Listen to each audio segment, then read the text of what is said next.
बांकीपुर विधानसभा उपचुनाव में बीना मानवी का नामांकन क्यों रद्द हुआ था, अब इसकी बड़ी वजह सामने आई है। तेज प्रताप यादव को बैक टू बैक झटके लग रहे हैं और अब तेज प्रताप यादव ने गंभीर आरोप लगाए हैं। तेज प्रताप ने साफ तौर पे कहा है कि न्यायालय जाएंगे और साजिश के तहत उनके कैंडिडेट का नामांकन रद्द कराया गया है। आखिरकार क्यों रद्द हुआ है बीना मानवी का नामांकन, इस वीडियो में हम आपको विस्तार से बताएंगे।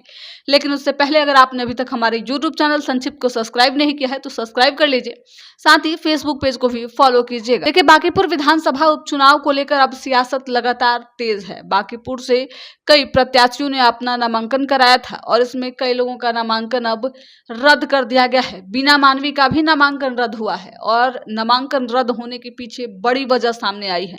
जब नामांकन रद्द हुआ था तब बीना मानवी ने साफ तौर पे कहा था कि ये बीजेपी की साजिश है और साजिश के तहत बीजेपी ने उनका नामांकन रद्द कराया है। इसके साथ ही तेज प्रताप ने भी कई गंभीर आरोप लगाए थे। बीना मानवी की एक गलती और बांकीपुर विधानसभा उपचुनाव से तेज प्रताप यादव की पार्टी अब बाहर हो गई है, यानी कि अब बांकीपुर विधानसभा उपचुनाव तेज प्रताप की पार्टी नहीं लड़ेगी, जिसकी वजह से लगातार तेज प्रताप यादव को लेकर चर्चा हो रही है। बांकीपुर को लेकर तेज प्रताप ने एड़ी चोटी का जोड़ लगाया था और बीना मानवी को यहां से प्रत्याशी बनाया था। जब से बीना मानवी चुनावी मैदान में थी तब से ही उनको लेकर चर्चा चल रही थी और लगातार कोई न कोई कांड देखने को मिल रहा था। इसी कड़ी में जब बीना मानवी नामांकन करने के लिए पहुंची थी, इस दौरान जो है वो बड़ा एक्शन देखने को मिला और बीना मानवी की गिरफ्तारी हुई। इसके बाद उन्होंने साफ तौर पे कहा कि उन पे कोई ऐसा मुकदमा दर्ज नहीं था जिनमें उनकी गिरफ्तारी हो सके। ये बीजेपी की सोची समझी साजिश है। देखिए, बांकीपुर को लेकर बीजेपी कोई रिस्क लेना नहीं चाहती है और लगातार नीरज कुमार सिन्हा यहाँ से ताल ठोक रहे हैं। स्टार प्रचारकों की लिस्ट भी जारी हो गई है।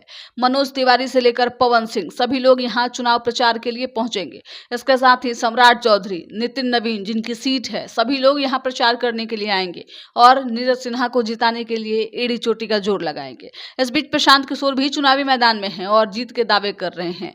लेकिन सबसे बड़ा सवाल कि आखिरकार बीना मानवी का नामांकन जो है वो रद्द क्यों किया गया। अब देखिए, बीना मानवी का नामांकन जब रद्द हुआ था, इस दौरान तेज प्रताप यादव संग्रहालय भी पहुंचे थे, जहां उन्हें लंबा इंतजार करना पड़ा आरओ से मुलाकात करने के लिए। तेज प्रताप ने बहुत कोशिश किया लेकिन उसके बावजूद भी कुछ नहीं हो पाया और अब बीना मानवी जो है वो चुनाव नहीं लड़ पाएंगे। देखिए, नॉमिनेशन के दौरान 10 प्रस्तावकों का सिग्नेचर चाहिए होता है, यानी कि 10 प्रस्तावक आपको लाने होते हैं और इस कड़ी में बीना मानवी के जो एफिडेविट है उसमें 9 के ही सिग्नेचर हैं, जिसके वजह से एक सिग्नेचर नहीं होने की वजह से इनका नामांकन रद्द किया गया है। और सिर्फ बीना मानवी का ही नामांकन रद्द नहीं हुआ है, इससे पहले बीजेपी के प्रत्याशी जो अभिषेक कुमार बंटी थे उनका नामांकन भी रद्द हो गया है। अब देखिए, अब चुनावी मैदान में लगातार बीजेपी हो, आरजेडी हो या फिर जनसुराज से प्रशांत किशोर हो, सभी लोग ताल ठोक रहे हैं।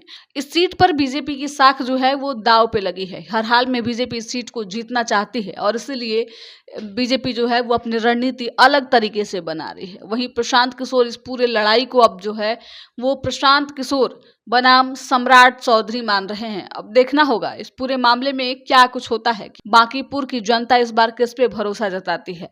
क्या एक बार फिर से बीजेपी यहां से जीत दर्ज करेगी या फिर प्रशांत किशोर यहाँ कोई बड़ा कमाल करेंगे या फिर आरजेडी जीत दर्ज करेगी? अब बीना मानवी को लेकर लगातार चर्चा हो रही है कि उनकी एक गलती ने बांकीपुर उपचुनाव लड़ने का मौका उनसे छीन लिया। तेज प्रताप यादव ने बड़ा ही भरोसा के साथ बीना मानवी को चुनावी मैदान में उतारा था और जिस तरीके से इनको लेकर चर्चा चल रही थी, अब ये चर्चा खत्म हो गई है, यानी कि अब बीना मानवी बांकीपुर से चुनाव नहीं लड़ेंगे और एक बार फिर से तेज प्रताप यादव को बड़ा झटका लगा है। तेज प्रताप यादव ने कई गंभीर आरोप लगाए हैं